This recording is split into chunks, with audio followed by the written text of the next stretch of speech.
दोस्तों, जब पति और पत्नी अपना रिश्ता किसी भी वजह से तोड़ने पर आते हैं, तो पूरी शिद्दत लगा देते हैं इसको तोड़ने में और जब उनको इस चीज़ का एहसास होता है और जब वापस रिश्तों को जोड़ने के लिए आते हैं, तो पूरी शिद्दत लगा देते हैं इसको जोड़ने में।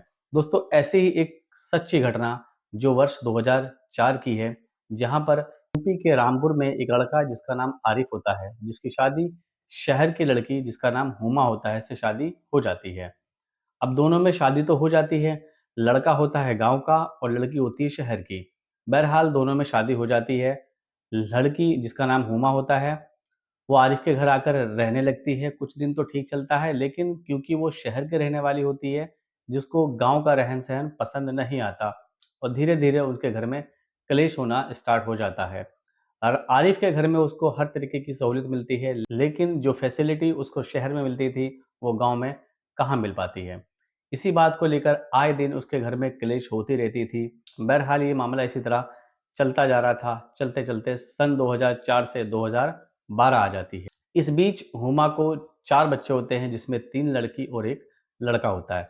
सन 2012 में आकर इनके घर का क्लेश इतना ज़्यादा हो जाता है, इतना ज़्यादा बढ़ जाता है कि शादी टूटने तक की नौबत आ जाती है, क्योंकि आरिफ भी लगातार इन तानों को सुन रहा था और हुमा भी लगातार अपने गांव के जीवन को शहर के वाले जीवन से कंपेयर नहीं कर पा रही थी, जिसकी वजह से वो भी रिश्ता ख़त्म करने की कगार पर पहुंच गई थी।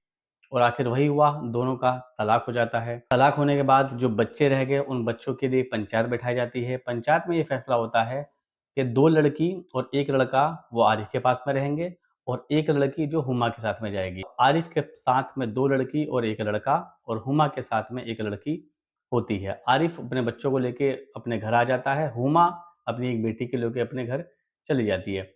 इसी तरह रफ्ता-रफ्ता बीतते-बीतते 12 साल बीत जाते हैं, यानी वर्ष 2024 आ जाता है। 2024 में हुमा किसी शादी के अंदर गई हुई थी।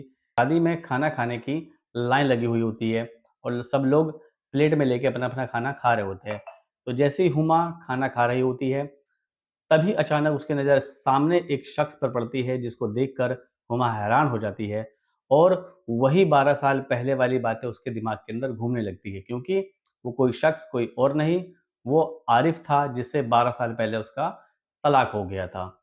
आरिफ के साथ में 2 बच्चियाँ भी थी, जिसको देखकर माँ का ममता वाला दिल वो जो जाग जाता है और हुमा ज़ोर-ज़ोर से रोने लगती है। उसके आस-पास के लोग जो रिश्तेदार वगैरह सब खाना वगैरह खा रहे थे, उससे पूछते हैं कि हुमा क्या हुआ? क्यों रो रही हो? लेकिन वो चुपचाप बस रोती ही जा रही थी। तभी हुमा के माँ-बाप जो है वहाँ पर आ जाते हैं और उससे रोने की वजह पूछते हैं, वो तब भी नहीं बताती है।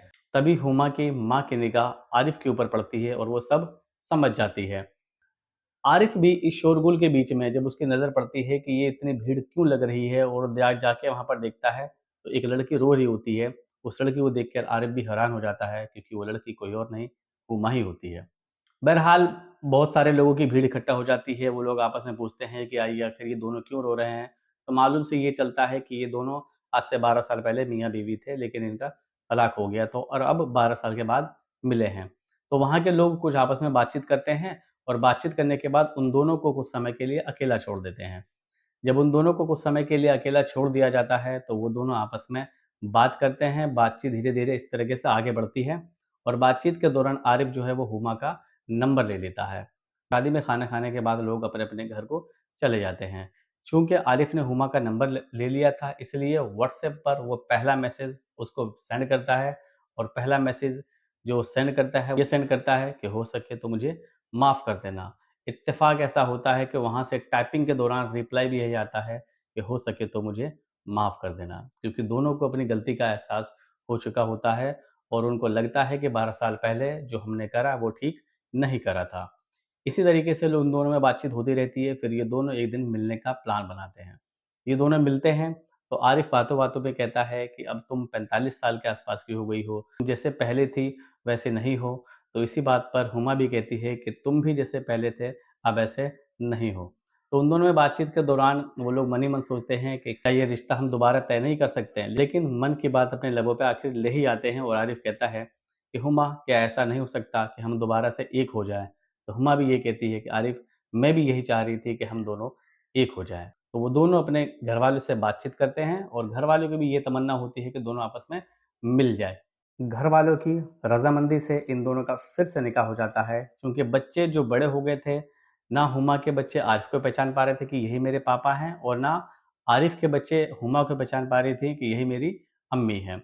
बहरहाल जब इन दोनों को मालूम लगता है, पूरी इनकी कहानी मालूम होती है, तो ये लोग भी बहुत खुश होते हैं, क्योंकि भाइयों को अपनी बहन और बहनों को अपना भाई मिल चुका होता है। तो इसीलिए कहते हैं कि कभी भी कोई भी फैसला जल्दबाजी में नहीं लेना चाहिए, क्योंकि जल्दबाजी में लिया गया फैसला हमेशा नुकसानदेह ही होता है। आपकी इस वीडियो के मुतालिक क्या राय है, कमेंट करके ज़रूर बताइएगा। एक गुजारिश आपसे कि अगर वीडियो अच्छी लगी हो तो वीडियो को लाइक और चैनल को सब्सक्राइब ज़रूर करिएगा। मिलते हैं अगली वीडियो में अगली नई कहानी के साथ।